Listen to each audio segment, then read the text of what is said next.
Hello everyone, ఈరోజు మనం డాక్యుమెంట్ని వాట్సాప్లో స్కాన్ డాక్యుమెంట్ ద్వారా పీడిఎఫ్ రూపంలో ఇతరులకు ఏ విధంగా సెండ్ చేసుకోవాలో చూద్దాము.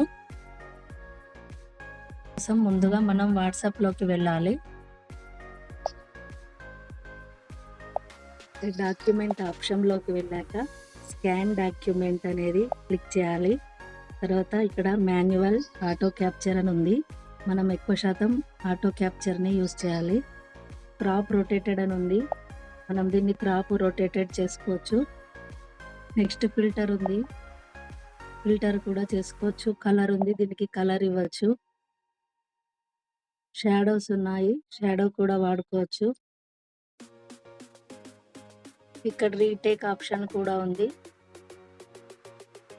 ఇక్కడ ప్లస్ సింబల్ ఉంది చూడండి. ఈ ప్లస్ సింబల్ అనేది మనం ఇలాంటి డాక్యుమెంట్స్ని ఎన్నైనా ప్రిపేర్ చేసుకోవచ్చు అన్నట్టు. మనం ఎన్ని డాక్యుమెంట్స్ అయినా స్కాన్ చేసుకోవచ్చు.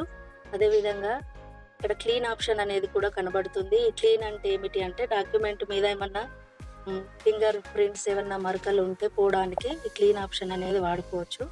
సపోజ్ ఇక్కడ ఎగ్జాంపుల్ నేను చూపెడతాను. ఈ డయాగ్రామ్ ఉంది చూడండి, దీన్ని క్లీన్ చేసుకోవచ్చు. ఇదిగోండి, ఇలా క్లీన్ చేసే ఆప్షన్ కూడా మనకు ఇవ్వడం జరిగింది. ఒకవేళ మనకి డాక్యుమెంట్ అవసరం లేదంటే డిలీట్ ప్రెస్ చేయొచ్చు, డిలీట్ అయిపోతుంది. మరొక డాక్యుమెంట్ కావాలంటే ప్లస్ సింబల్ నొక్కచ్చు, మరొక డాక్యుమెంట్ యాడ్ అవుతుంది. డాక్యుమెంట్ని స్కాన్ చేసి పీడిఎఫ్ రూపంలో పంపుకోవచ్చు. ఇప్పుడు దీనికి ఇక్కడ డన్ ఆప్షన్ కనబడుతుంది, డన్ ప్రెస్ చేయాలి. డన్ ప్రెస్ చేశాక మనం దీన్ని సెండ్ చేసుకోవచ్చు.